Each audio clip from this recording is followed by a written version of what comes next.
Welcome to This Got Me Thinking, where clarity comes from conversation and the ideas that spark from it. My name is Chris LaFay, and today I have the pleasure of chatting with Chris Dubois. The thing that we focus in on here today is where Chris went all in on his one idea. And normally, I don't really recommend going all in on your one idea.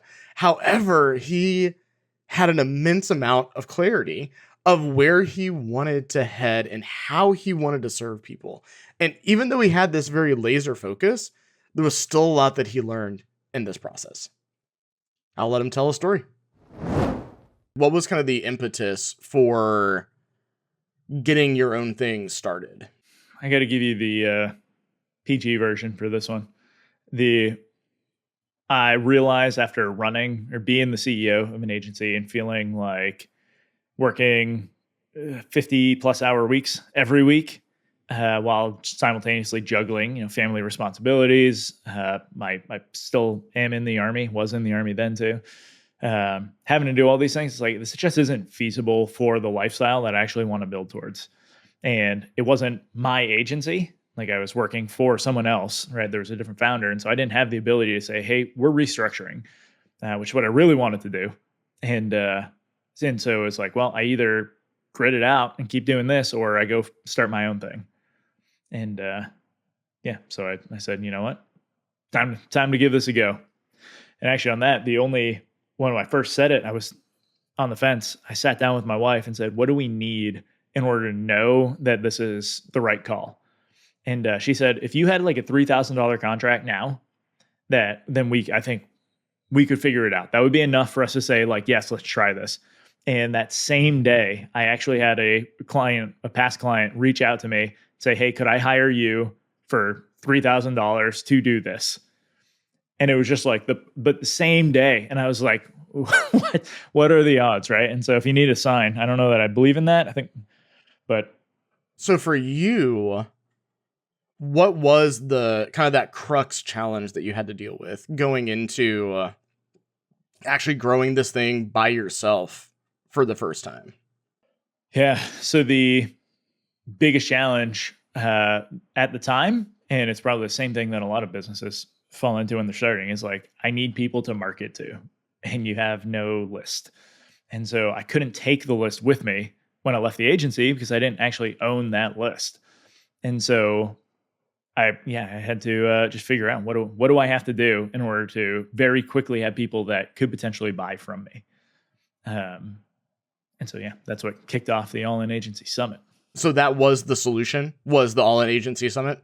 What gave you the idea to start with, like, immediately with zero, doing this like event-based push effectively? So the idea was, if I can leverage other people's audiences who are ideally adjacent service providers, so we're not actually in competition with anyone here, but we can all work together to build this event. Now, everyone else that I would invite already has an audience, but I get to be the guy who's funding it, creating it, like doing the work to bring them together so that they can also get more exposure from everyone else who's going to attend. And so the goal, and this is still the goal with the summit, everyone that comes in helps with the marketing and shares the entire registrant list. And so that there's incentive, right, for everyone to want to do the marketing and help build this. And so I think the first event I put like 200 people on my list from this first event. And that's really what kicked off the business. And I mean, it reshaped a lot of how I'm even thinking about running companies, and which has, I think, led to a lot of my success now. How has it shaped how you recommend kind of running agencies now that you've had a little bit of that experience? Yeah, I don't know that I'll recommend this to everyone. It really works well for me because I committed to doing it, but I only play positive sum games. And so the idea is that if I can't find a way for everyone involved to win, I don't want to play it. I have the dynamic agency community where like a quarter of the members in there are all other agency coaches and advisors. I don't view anything as competition now. It's like, no, if your solution to the problem better fits someone who's coming in, then I want that person to go to you, because that means they win. It means you win, and it means they don't come to me to get the wrong solution, and now my reputation's hurt, right? So everybody still wins in this situation. And so because of it, it's led to, I mean, I refer a lot of business over to other coaches. I keep running. I'm on the 5th All In Agency Summit, will be this fall. And we're going to have a lot more people presenting, right? People who haven't, I have more of a following for the summit. So I can actually put new people on stage who don't have a huge following and give them something to kind of get started with their business. What other logical options for getting the word out did you even consider? Yeah, cold outreach was a consideration, but I hate cold outreach, so it was easy to write that one off. Yeah, otherwise it was just like, well, I can just do the marketing that I know, which is create something that people want and then go out and talk about it and talk about the problems that they face and do all these things. But I knew that was going to be a much slower burn. And when starting out, I committed to like a lot longer than I actually needed to make this work, just because I knew most people go into business, right? And they say, hey, if I don't see success within a month, 2 months, I'm out. But like it took 9 months before my business was like humming, where people are coming to me. They're asking, like, I have a pipeline. I don't need to go hunt down leads. I just keep doing the standard marketing plays and people come to me, like, which is the ideal, right? Because you're going to close more of those deals because they're already warmed up. They know what you're doing. They're familiar with you. You built some trust. But yeah, so I committed to a longer span of time in order to make that happen. And so I knew that some of the longer plays would be great, but you can't do everything as like a brand play at the start. You have to focus on demand as well. So I didn't have a lot of demand plays, and this was kind of the thing. It's like, well, I can just host an event, and if I can provide enough people value through this event, hopefully it leads to something. There's multiple layers of value that come from these, where a lot of these speakers that I've had have actually referred business to me. And so like not necessarily directly from the event, but because those people were presenting at the event, it's like I could probably tie those back. And so now let's say 6 or 7 clients, maybe 8 clients through them. And then just all these other, partnerships, different things that are happening. Like even for brand credibility, I've had some very large coaches on here, and some people who know me have actually said, whoa, I saw you on stage with this person and didn't realize you were that successful. And it was like, oh, okay, well, that's I guess I see how you're viewing things now, but it was cool. Like, right, brand is all about like the connections that we're making, the associations that we have within our head. And so being on stage with all these people, even just that kind of elevated my status within the games. What made you realize that your heart wasn't in ops? Because that's a lot of what you did back at your other company. What do you hung your hat on? I think it was just boring. Like it's fun to find efficiencies and do little things, but it's like, I have this mentality where you can cut and save as much as you want, but like there's a limit to how much you can save. There is an endless limit to how much you can make. And so if we prioritize revenue, and this is where like I think I probably different opinions with a lot of people. Like I do believe there is a time where you should focus on profit and just profitability. But if I can get my revenue high enough, I can spend some of that revenue to make sure I have the people that I need for the profitability side. And so focusing on profitability when we have an agency that's only making 500K, it's like, well, like, yes, that'll keep enough in our pockets so that we're like not shutting down tomorrow.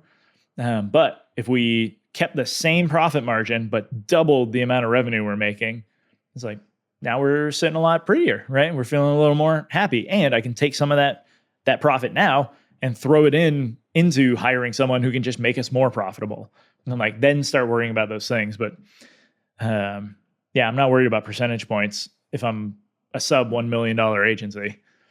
I've realized relatively recently, probably in the last couple of years, that we had a very large focus in our agency on operations from the beginning, because I hired 2 folks that are very operationally minded. So shocker, we had SOPs in place.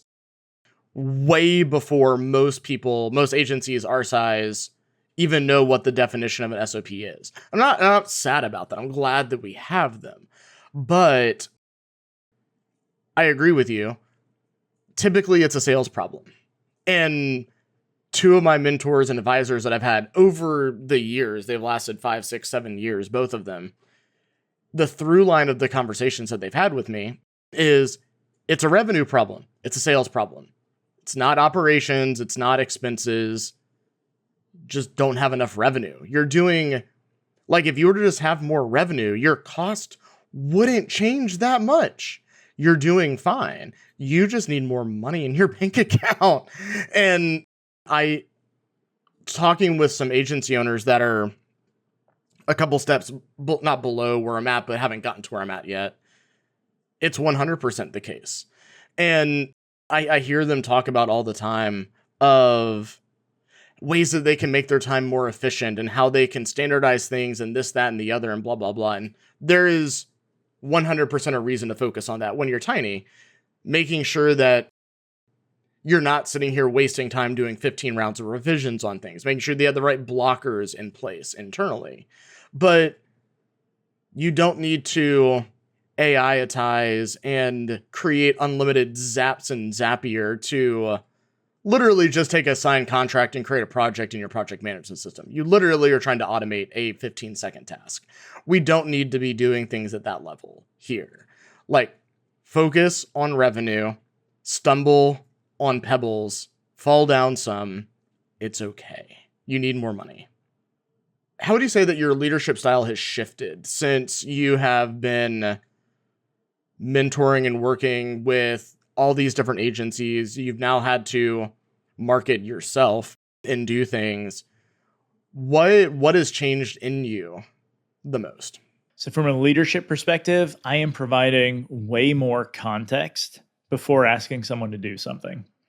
And which is interesting because I think, so the more specialized someone is, right, the more experience they have, the less context they need, right? I can tell someone like, hey, go build a website, right? And they can just run with it if they built websites before and they have some experience, versus someone who has zero experience building websites. I have to say, all right, first we got to build out a wireframe and then we got to do this, right? And you got to like kind of walk them through every step. But I've started finding ways that even if someone is experienced, being able to give them the context of why I'm asking them to do something so that they actually understand the reasoning behind it. And this is like, in the Army, we had task and purpose. We still have it. But you have task and purpose. Your task, like, what do I need you to do? Purpose, why do I need you to do it? If I am told I need to go take a hill so that I can provide supporting fire for a unit that's marching through, and I get to the top of this hill and I can't see that unit, it's like, we're screwed.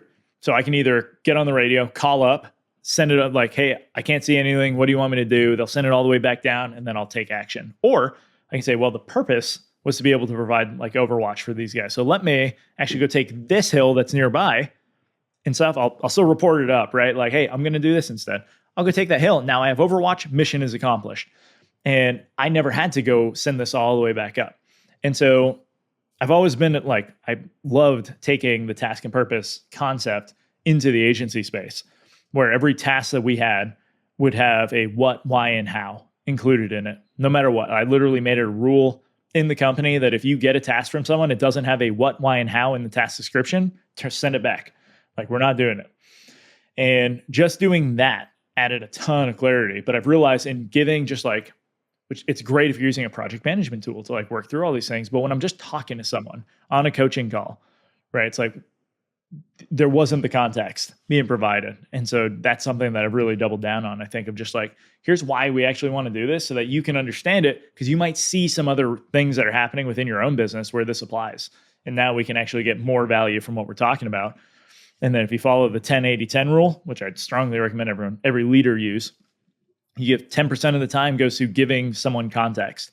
80% of the time is them doing the work. Then they come back for that last 10% for you to review and make any tweaks, right? Do anything else to it. And now that 80% of someone else doing this only works if you're able to give clear context. And so that's where, I've spent a lot of time just improving on that. And I think it's helped even within my own marketing for just how I'm talking about problems and different things like that. It leans into the whole idea of experience sharing, which I thoroughly love, because I'm a part of a group where they don't really allow you to give advice to people. They require you to answer and talk in general with experiences that you've had and what you've learned from them. And when you're not just giving cold, straight advice, which could be right or wrong, which then leads to dissension and all these other types of things, but you're actually sharing, hey, this is the stuff that I've actually seen and how I feel like this story might apply to you, allows for you to kind of take that story in the context that you have that might not be known and bring it all to the table. And that has been a wonderful way that I've honestly attacked a lot of different conversations in the past, which is lead with story first. And then it's really interesting to watch the little light bulb moments go off for people and be like, oh, that makes sense. I'm going to apply what I know back here to this. How does that sound? And then it's like, that sounds fantastic. Yeah, that context goes a long way. So like in order to get people to think about potential solutions, because the advice might not always be right if they don't have the right context. Where like I tore my calf, it's probably like 3 or 4 years ago now. And well, I'd hurt my calf, right? I don't know what was wrong with it. Hurt it working out. So I called someone I know who's a physical therapist, and I said, hey, what should I do? He said, stretch, ice, give it some time, you'll be back on your feet. The next day, it was still really hurting. The gym that I went to was attached to a physical therapy clinic. So I just walked in because I knew one of the guys. I worked out with one of the guys who works there. I'm just like, hey man, can you just look at my calf real quick and tell me what you think? And he sticks his thumbs in the calf and he's like, oh, this is torn. Like, so I mentioned like, oh, well, my so-and-so had said, I should stretch and ice. Like, you recommend something else? He's like, do not stretch a torn muscle. Like, it's just going to tear more. Oh man. And so that was one of those instances where, right, the advice was fine. Like, it was good advice for someone who had just had like a light injury on their calf. But I tore my calf. He didn't have that in the context. And so he couldn't give the right advice for the situation. And so I like this idea of like, let's lead with the experience. Talk. And maybe even that story that I just gave is essentially it's a very, very meta experience, right? But of like, let me tell you about this. So now you can see that. But yeah, I like that concept. It's been life-changing. I love it.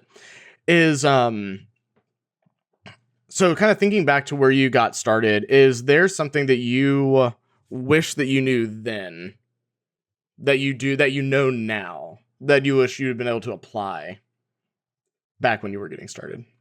Yeah, I wish I would have sought out the problem much faster that I was solving for. So I could have just doubled down on that one thing without having to try a bunch of different things to see what works. You see it a lot with agencies, but I was guilty of it back then as well. I had to go through the same kind of crucible to figure this stuff out. But like, right, I was trying leadership, I was trying operations. I was like, built out a system to see, what works, what sticks with this. And then ultimately every engagement kept coming back to like, I need leads. And it's like, okay, well, why aren't you getting leads? Oh, you don't have good positioning. And so when I kept seeing that over and over, it's like, this is what I just need to focus on. Let me cut everything else out. And so now, like when people work with me, it's like I offer one thing. You can get it in 3 different ways. Either coaching, cohort, or eventually we're going to have a course set up for it. I'm like, that's it. It's like there is nothing else that I'm offering you. And that has led to a lot of clarity within my business. It makes it so that I don't have to stress every week. I'm like, well, how do I have to change? And what else do I have to do? It's like, no, you're doing all the things you need to right now. And so just keep doing it and just show up, do the work, and like it's going to pay out. And I wish I had just fallen into that plan earlier because I probably would have way better systems for making all this happen now. Simplicity. That's what all of Chris's business has boiled down to, is how he can help agency owners scale revenue. That's it. And that's what all these different parts and pieces that he's bringing to the table is going to help these agency owners grow over time. And the community that he is building helps fill in all those other gaps. Chris knows the one sliver of the pie that he wants to take. And that's how he can help people. But the thing is, agency owners are going to need the rest of that pie. right? They're going to need the rest of the slices of that pizza. So he's built a community and a group of people that he trusts to do a good job for these folks. And as long as some of the folks in that community need that tiny little sliver, he's good to go. So he's gone extraordinarily deep. And so the challenge I want to bring up today is, what can you be going deeper into? How can you trim away some of the fat and not try to solve every problem for everybody? And what is that one thing that you do so well? And that's the one thing to focus on. And the other area, the part number 2 to all of this, is all around context. It's all around storytelling and experience sharing. It's the whole reason I started this podcast, is I wanted people to come on and talk about the specific challenges that they were overcoming, or the stories that impacted them to make actual movement, and how they made those decisions. It's not advice. It's not people coming here and saying, you have this kind of a problem, you need to go out and do X. Advice is dangerous, because if you don't know the context of where that other person is coming from, you could launch them like a rocket in the wrong direction. And so leaning into sharing experiences, whether that's with your team members, your partners, especially folks that you're mentoring and advising, having everything rooted and grounded in actual experience. And then sometimes advice does need to be given. Something very tactical does need to be given, but making sure that it's very much flagged and kind of cornered in, this is the direction that I believe you should go in, but you need to test this out and make sure that this is right based on all the things that you know about your business and what you're doing, and that I don't have that context for. And so those are the 2 things that I wanted to challenge you with today as we're kind of wrapping up here. Well, that's what Chris got me thinking.